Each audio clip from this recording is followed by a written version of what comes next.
Okay, well, hello everybody, and thank you for joining us on Zoom for the next installment of the Building Baltimore lecture series presented by the B&O Railroad Museum. Every other month, the museum invites a new speaker to discuss the railroad's impact on Baltimore, Maryland, and the broader United States. Today's speaker is David Schley, Dr. David Schley, a professor of modern American history who specializes in urban history, environmental history, the history of capitalism, and histories of mobility. He has taught at Durham University in England since 2023, and he has previously taught in Baltimore, Shanghai, and Hong Kong. Schley is the author of Steam City, Railroads, Urban Space, and Corporate Capitalism in 19th-Century Baltimore, which is now available through online retailers.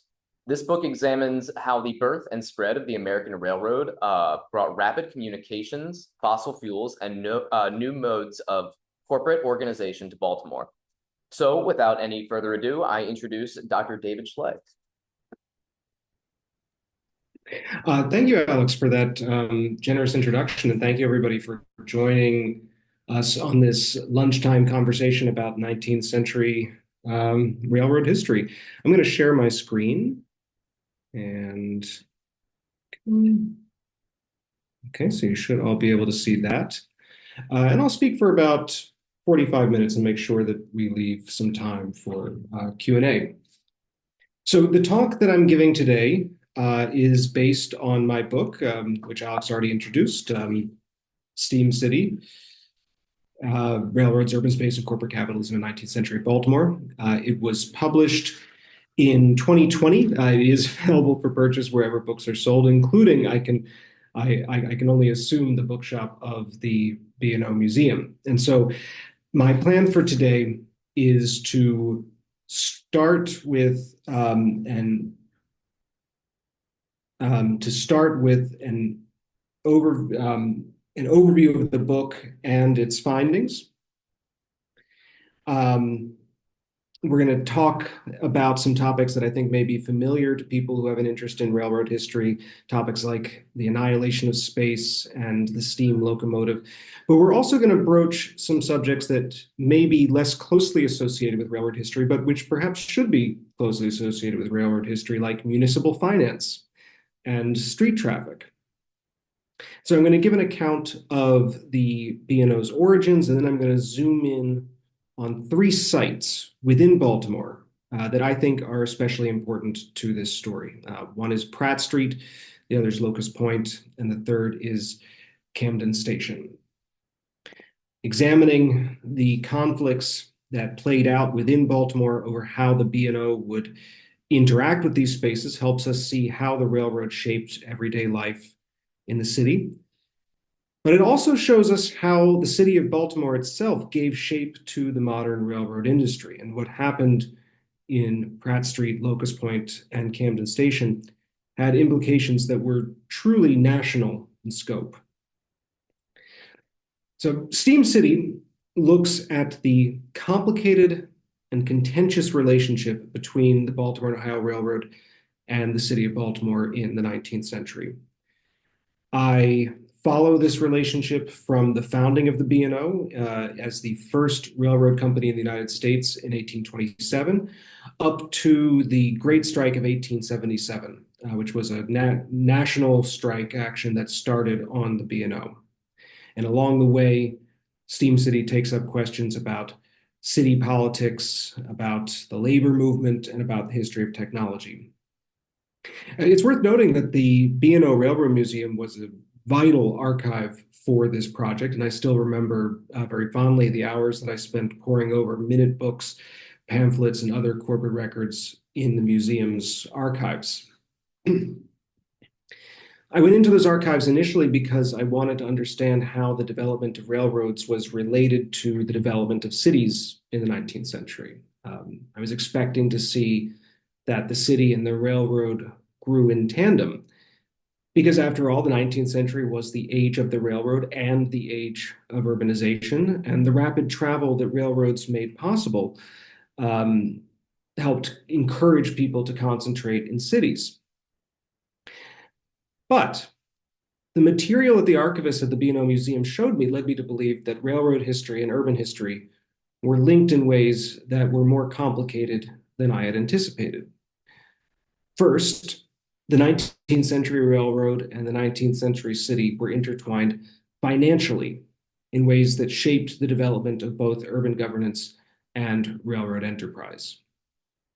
It'll come as no surprise to anybody who's familiar with 19th century American history that the 19th century railroads were the premier private corporations of their day. They had operations that sprawled over hundreds of miles. They employed thousands of people, and they owned equipment worth millions of dollars. The bureaucracies that railroad executives created to manage these sprawling operations became the model for modern corporate enterprise as we know it. And so it's commonly said that railroads sped up travel, they shrank distance, and they gave shape to an integrated national economy. Railroads were also heavily subsidized, and that's also not news. It's well known that the federal government pumped millions of dollars into the transcontinental lines, for example, after the Civil War. Less appreciated, I think, are the municipal subsidies that railroads received both before and after the Civil War. These subsidies were especially important in the fragile early days of railroad enterprise. They're important not least because it was city governments and state governments that assumed most of the risk that was associated with launching the first long-distance rail lines. And the governments that pumped millions of dollars into railroad companies in the 1820s and 1830s did so because they thought that railroads were going to serve as engines of urban development, that they would work by bringing trade into major cities like Baltimore and Philadelphia and New York and Boston and help those cities grow in their competition with other cities for dominance. And of those railroad funding cities, Baltimore was at the forefront. So the B&O Museum's archives are full of documents that attest to the important role that municipal investment played in the company's early years. The city government lavished money on the B&O because it saw the railroad as a way to build up Baltimore's fortunes, and they conceived it, in short, as a public improvement. So that's the first interconnection between the city and the railroad in the 19th century that jumped out from the B&O archives, was the connection between railroad finance and urban ambition in this way. The second revelation to come out of the archives was that the 19th century city and the railroad were intertwined spatially, and in some ways that were sometimes counterintuitive. A dominant motif of the 19th century was the idea, was the annihilation of space. I mean, I think that today we've sort of grown accustomed to the idea that I can sit in Northern England and speak to you all in Baltimore simultaneously. But in some ways, the circumstances by which I speak to you today are a continuation of a process of spatial annihilation that was launched by the railroad in the 19th century.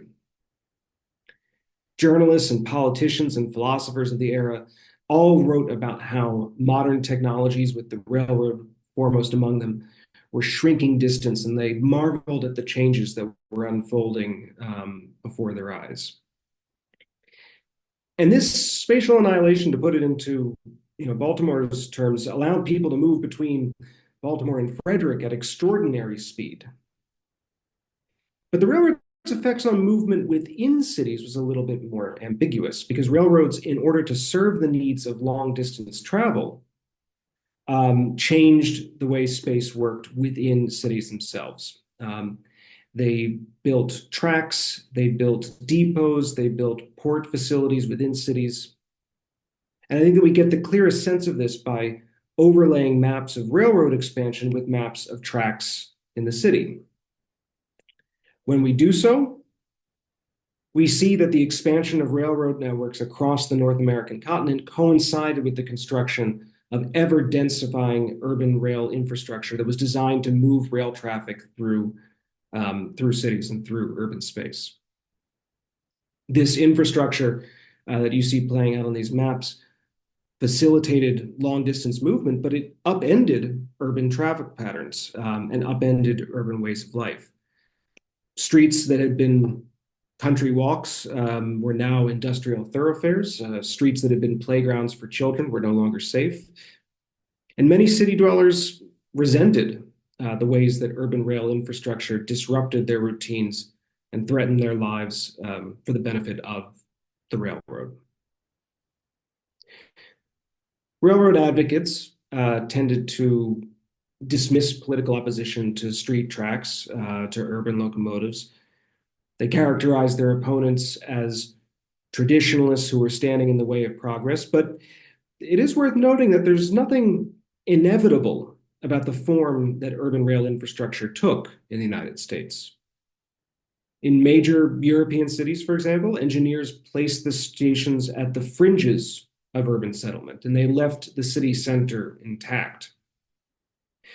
In other words, the railroad infrastructure that remade American cities in the 19th century was a technical accomplishment, to be sure, but it was also a choice about how cities and city spaces would be adapted for the age of steam.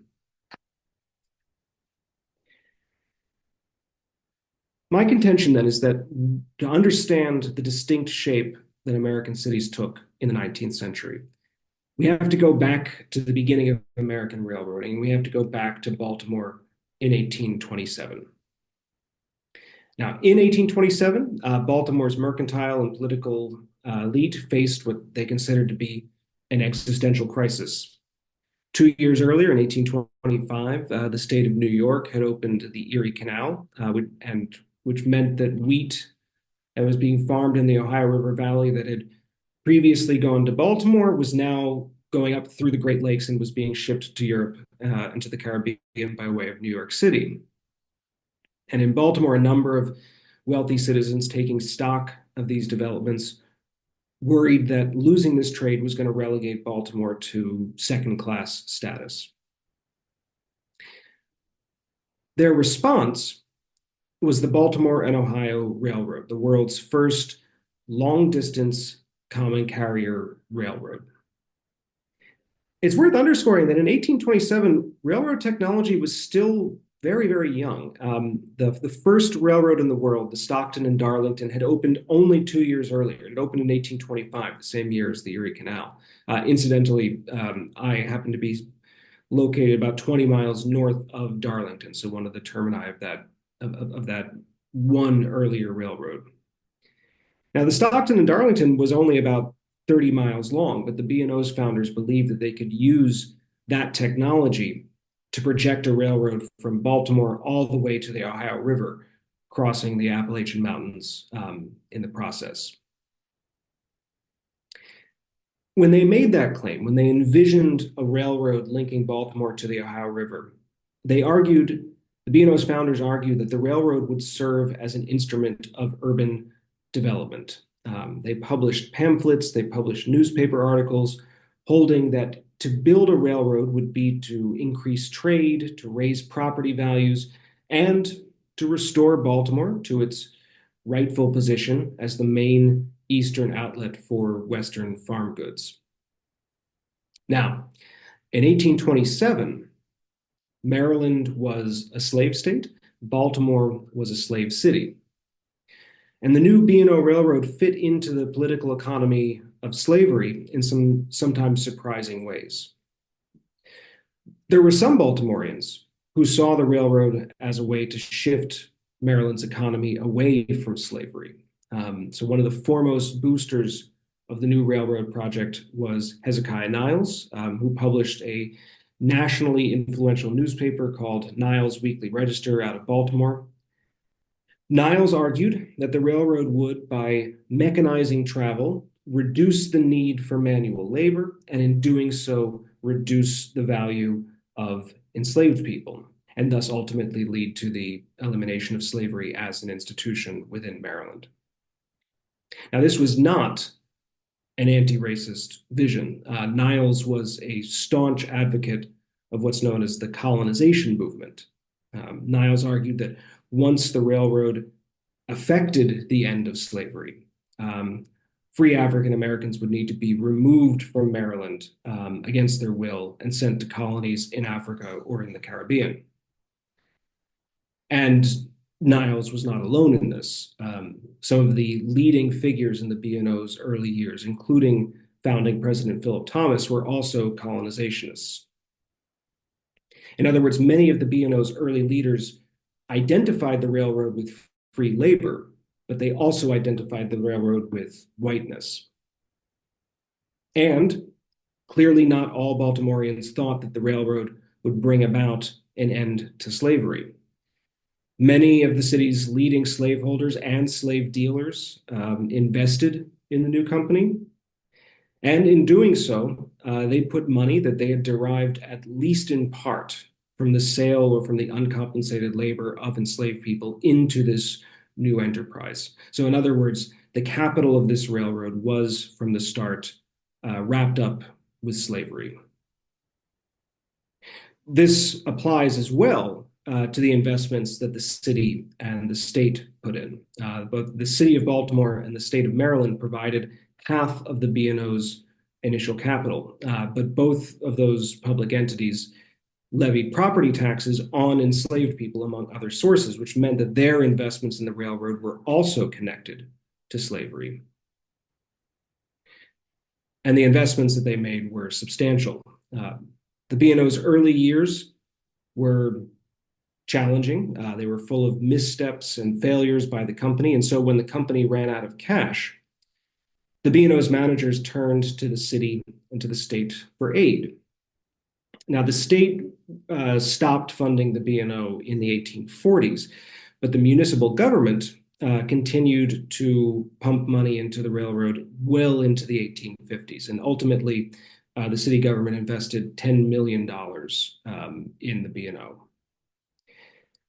These investments came at a high cost for the city government because municipal funds were tied up in the railroad. The city found itself deferring investments like things in street lighting and city watchmen. City officials were willing to make these sacrifices because they believed that investments in the B&O were, in effect, investments in the city's future, that they were investing in urban growth. And for a while, there was little reason to believe that urban growth and the interests of private investors were at odds with one another. But the presence of both public and private factions within the company laid the groundwork for tensions about how and whose interest to manage the railroad, tensions between the public and private interests within the company itself. And the place that those tensions first manifested, was Pratt Street. So the B&O's main depot was in its early years was located at Mount Clair. Now today the Mount Clair is the B&O Museum, but in the late 1820s it was at the very western edge of the built-up portions of the city. And as workers started to lay tracks westward from Mount Clair, other railroads, notably, I don't know if you can see my mouse, but towards the north, the red lines here are the rail lines. And so the northern, more red line is the tracks of the Baltimore and Susquehanna. And then down here in the east are the tracks of the Baltimore, Wilmington, and Philadelphia. And so they were setting up at more or less the same time, or in the northern and eastern parts of the city. And so early in the B&O's history, before the railroad had reached even the Potomac River, much less the Ohio, company president Philip Thomas made it a priority to connect the B&O's tracks with those of those other rail lines, and to figure out how to bring traffic to the waterfront. The question was how to do so. In the countryside, a steam locomotive could run at speed without encountering any serious problems. But in the crowded streets and dense environment of a city, running a railroad was a much, much more challenging proposition. Now, to understand why, I think it might help to think a little bit about the character of the street and the character of the railroad in this era. 19th century city streets were scenes of diverse social and economic activity. For children, it was a site of play. For hucksters and teamsters, it was a site of work. Uh, the streets of Baltimore and the streets of other American cities were crowded and sometimes even chaotic spaces, and the traffic patterns that prevailed on the ground were more improvised than regulated. Even the standard of keeping to the right-hand side of the road was not universally observed, and people swerved around and navigated a way around one another in a sort of improvised fashion. We can compare that then with the railroad. Um, you know, given the sparks and the loud noises and the penchant for explosion, it's a little surprised that many urbanites were wary of letting steam locomotives into dense, crowded neighborhoods. But the problems that came with running a railroad through the city were actually more fundamental than simply the risks run by steam locomotives. A railroad, by definition, runs on fixed tracks. The tracks reduce friction, which increases the hauling power of the steam engine or the horse or whatever is pulling the car. But the fixed tracks also mean that the railroad cannot stop quickly, right? It's running, it's reducing friction, so it's going to take longer to come to a stop, and it cannot swerve out of the way. And so, in a city where people were used to improvising their way through the street, this posed a serious challenge to public safety, and it posed a challenge to urban ways of life, to the way that people thought were accustomed to being within the city. In other words, the railroad's patterns of movement fit uneasily with the patterns of movement that had, until that point, prevailed in the street. And so when, in 1831, the B&O extended tracks from Mount Clair to the waterfront by way of Pratt Street, that decision generated the first major controversy in the company's history. The city government allowed this to happen, but it tried to mitigate any disruption to city traffic with a set of safety precautions. It banned the use of locomotives, so the company was going to have to use horses instead. It set a speed limit of 3 miles an hour, and crucially for the story that we're telling here, the city reserved to itself the right to remove the tracks if those tracks interfered with the ordinary use of the street. Now, this proliferation of interconnected rail lines in Baltimore had immediate effects. The BNS, the Baltimore and Susquehanna, and the PWB, the Philadelphia, Wilmington, Baltimore, all connected their routes with the B&O's tracks in Pratt Street, sometimes through main lines and sometimes through branch lines. And by 1838, so a little more than a decade after the B&O was founded, you could leave Baltimore at 6:30 in the morning and you could get to Philadelphia by dinner time. In less than a decade, travel times to many destinations had been more than halved by this new technology. And it was actually in this capacity, I think it's worth noting, this capacity of speeding movement, more than the cost of reducing labor, that the railroad actually functioned to undermine slavery. I think probably the most famous train passenger in the history of Baltimore was Frederick Douglass, who made his escape from slavery and his escape from Baltimore by rail in 1838. Douglass slipped on board of a train to Philadelphia, disguised as a sailor. He had a tense, challenging journey, but he made it safely to New York. A couple years later, writing in 1840, he remarked that in the past, and I'm quoting Douglass here, elopements from slavery were fewer than they now are, in part because the journey northward could take a week. And Douglass writes, and I'm quoting him again, "Now, so extensive are our railroads that a poor fugitive may leave Baltimore in the morning and the third night following may find himself safely in Canada." So this was spatial annihilation, but it was spatial annihilation as self-emancipation, which was not the sort of spatial annihilation that railroad executives had celebrated. And it's worth noting that the B&O and other Maryland railroad lines adopted policies that were intended to prevent their routes from becoming part of the Underground Railroad. In 1853, B&O employees were deputized by the city to arrest any African-American person on a train who did not have a legal pass. And state law required rail and steamship lines to pay a $500 fine if they unwittingly abetted an escape from slavery. And in any event, Douglas's self-emancipatory use of the railroad did not actually depend on these street tracks or these tracks per se. It depended more on the proliferation of intercity railroads. And as railroads revolutionized travel between cities in the 1830s and 1840s, the street tracks altered patterns of travel within them. Carters and draymen, basically the 19th century's equivalent of truck drivers, frequently got their wheels stuck in the tracks that led to collisions with trains, which sometimes led to traffic jams that could ramify up and down the city.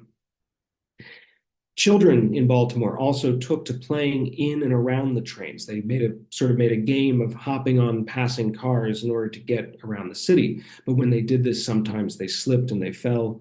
And as of the late 1830s, Baltimore's newspapers were routinely printing accounts of children being maimed or being killed by rail cars on Pratt Street. And the collective effect of these changes that the people of Baltimore experienced over that first decade of urban railroad operation, these traffic jams, these casualties, the disruption to travel, led many citizens to start to call on the city government to remove the tracks, to exercise its right to remove the tracks, and to restore Pratt Street to its original condition. For the railroad company, this was a problem. If the city government followed these protests and removed the tracks, then they would interfere with the company's operations. And the company's supporters put forward a counter-argument.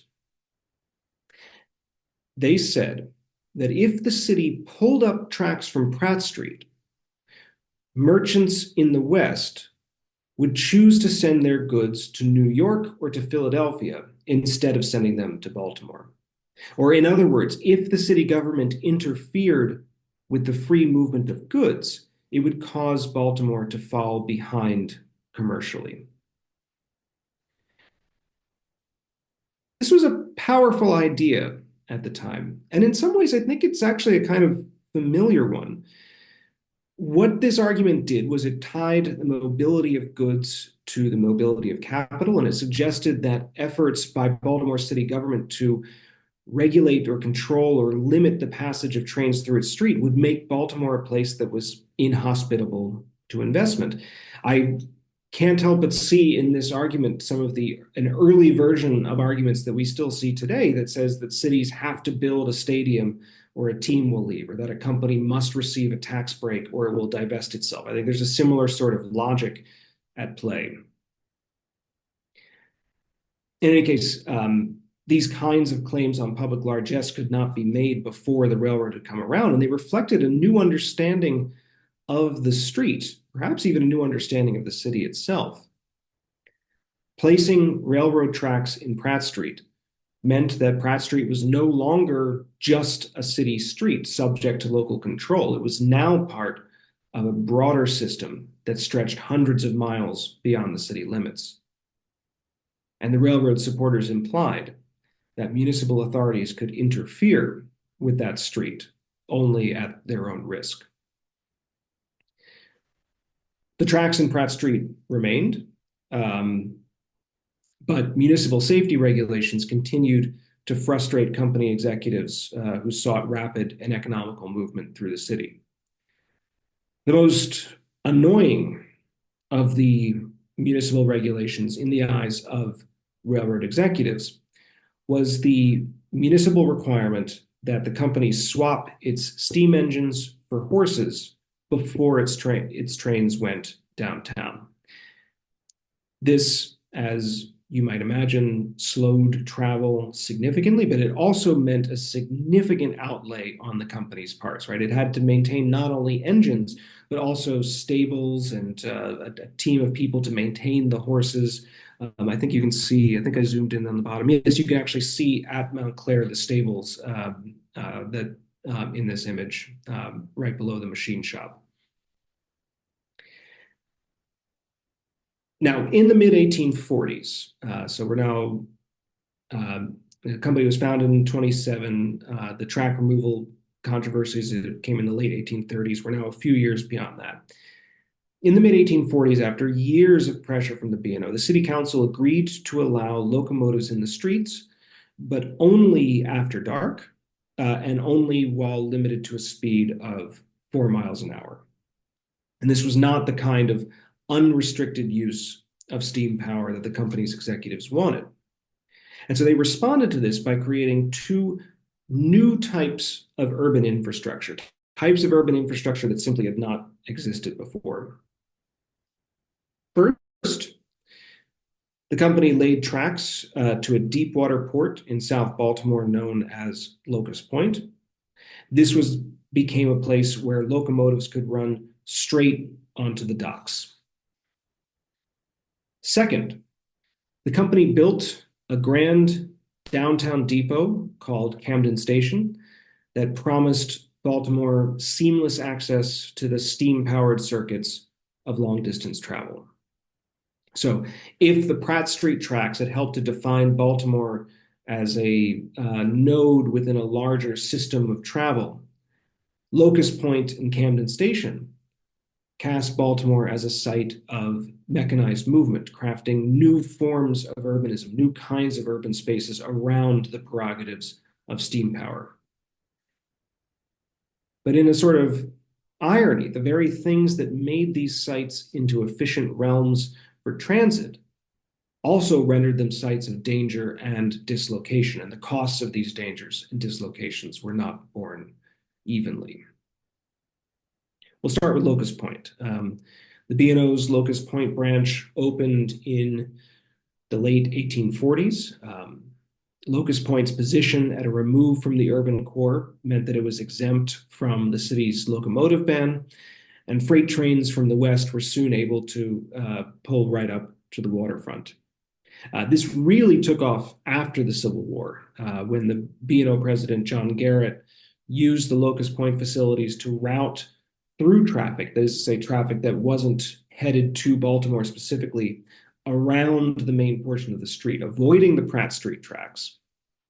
What he did is he ordered the construction of special barges equipped with rails that allowed trains to just pull onto a ship, go across the harbor, and roll right off onto the tracks of the Philadelphia, Wilmington, and Baltimore Railroad at Canton. And by 1870, whole trains were running straight from St. Louis to Philadelphia without breaking bulk. They were passing through Baltimore in less than an hour. Locust Point became the epitome of railroad urbanism. It became a distinctly urban space that was given over to rail travel. Visitors from other cities marveled at the sight of a whole city district transformed by steam and given over to the B&O's control. In 1874, the New York Times enthused that Locust Point was, and I'm quoting the Times here, a model terminal station, an emblem of the American ideal of speed, economy, and convenience. Convenience for some meant danger for others. Locust Point was grandfathered out of the municipal restrictions on the use of steam power. And so the people who lived there, which were mostly B&O employees and their families, had to confront locomotives running through their streets at all hours of the night. One of the things that the area became known for locally was its frog pond. It's a confusing term until you learn that in railroad lingo, crossing tracks, and you can see plenty of them on this image here, were referred to as frogs. And so at Locust Point, the tracks crossed so densely that it emerged as a frog pond, and you could not so much go for a walk without risking your life. In fact, the same year that the Times praised Locust Point, the Baltimore American warned its readers that the neighborhood was no place for sentimental promenading, their words. They write, the railroad tracks that radiate from the wharves form such inexplicable combinations with each other that nobody but the switch tenders know where to run to keep out of the way of the shifting trains.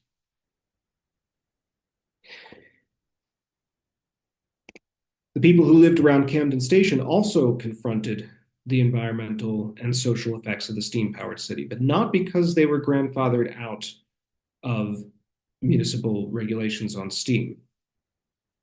In 1852, so we're going now back to a pre-Civil War period, the B&O sought permission from the city government to build a new downtown depot so that it could distribute incoming goods and passengers within the city. The B&O proposed to extend a track from the Locust Point branch and thus run locomotives all the way into the center of the city. Now, this was a new sort of intervention in the urban landscape for Baltimore and for the country at large. None of the other railroad stations in Baltimore, including Mount Clair, including Locust Point, had been put in a heavily built up area like Camden Station was to be. None of them, moreover, ran locomotives through people's backyards.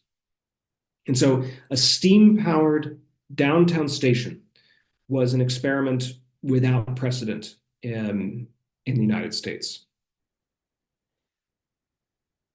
The secret to the B&O's proposal lay in the location of this depot. The location that the board of directors chose was a site fronting Camden Street. The new Camden Station was a full city block wide. Building it required demolishing 5 blocks of housing. And those 5 blocks stood in the middle of one of pre-Civil War Baltimore's largest free Black neighborhoods. This neighborhood housed many of Baltimore's civil rights leaders and their institutions, like the Sharp Street Methodist Church. It was also home to working class African Americans employed in the maritime trades and in day labor. And so, when in December of 1852, the B&O arranged for the clearance of 5 blocks of land to make way for Camden Station, it involved the dislocation of hundreds of Black families in Baltimore. Most of them moved to other parts of the city, but the destruction of this neighborhood came at the late antebellum low point in Maryland race relations. It came at a time when there were calls in Annapolis for the re-enslavement of free African Americans. It was a time when in Baltimore there was escalating violence over access to jobs, including jobs on the waterfront. And so, in other words, people in this area found themselves uprooted by the creation of this station, but facing narrower prospects wherever they looked. And some of them, after being dislocated to build the station, left Baltimore and indeed the United States altogether. 73 members of the Sharp Street Church relocated to Canada after their homes were destroyed to make room for the new station.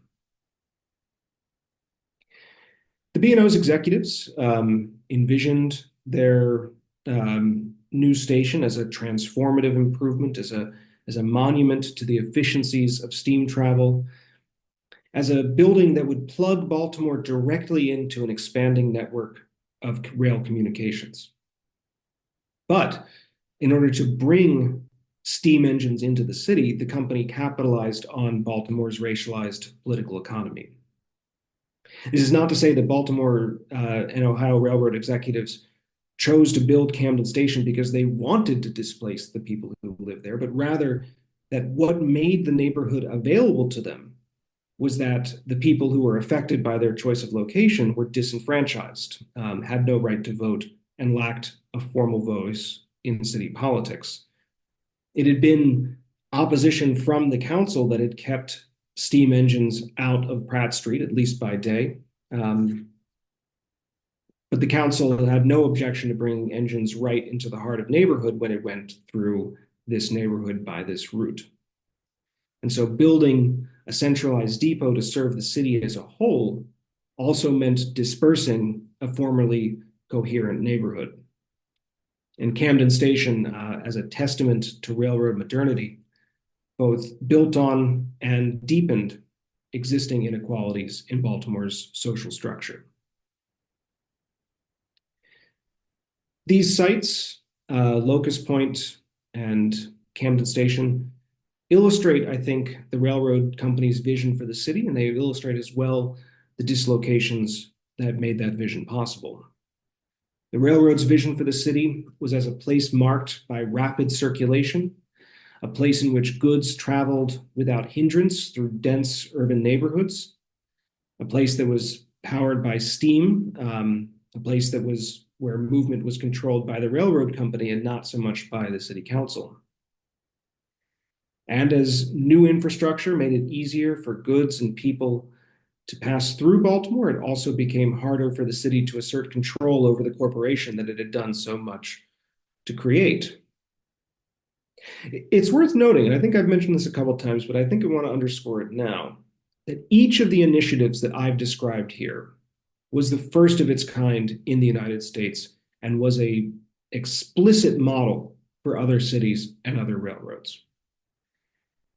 Railroad companies in New York and Philadelphia waited to see how Baltimore's tracks in Pratt Street played out before they put tracks down streets of their own. And the Baltimore model was, in this case, explicitly cited when those companies decided to put tracks in the middle of major thoroughfares.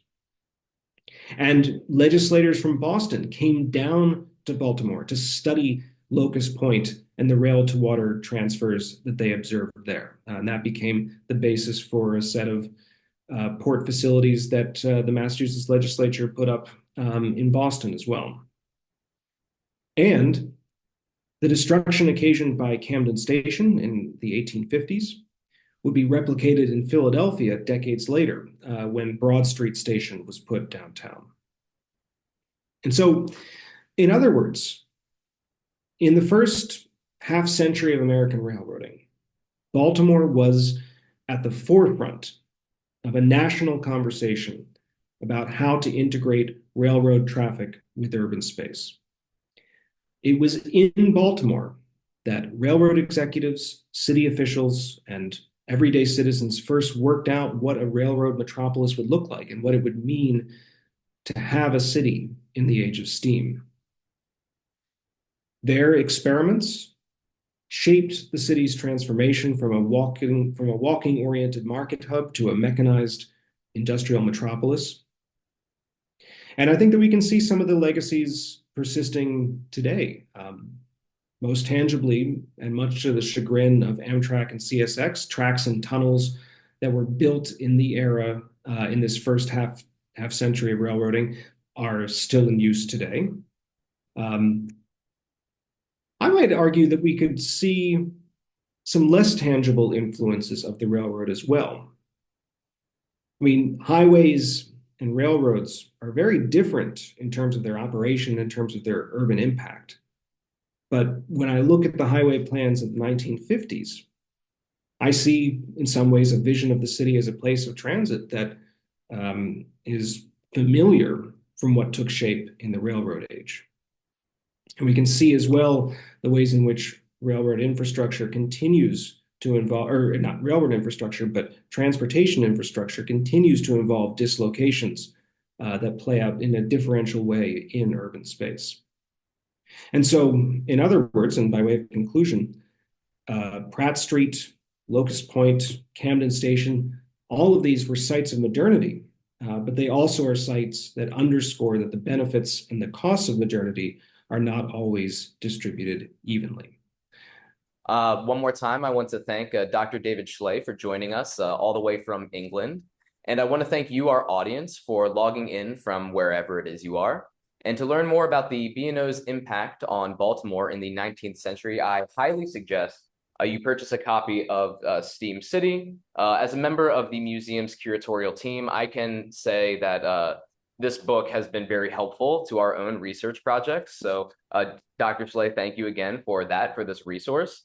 The Building Baltimore lecture series will continue on February 22nd.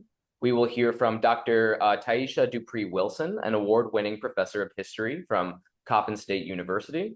And as usual, that lecture will be hosted in person at the B&O Railroad Museum. So for more information about upcoming lectures, please visit the events calendar on our website, borail.org. And with that, I will say thank you all again for being here, and I look forward to seeing you all at the next lecture.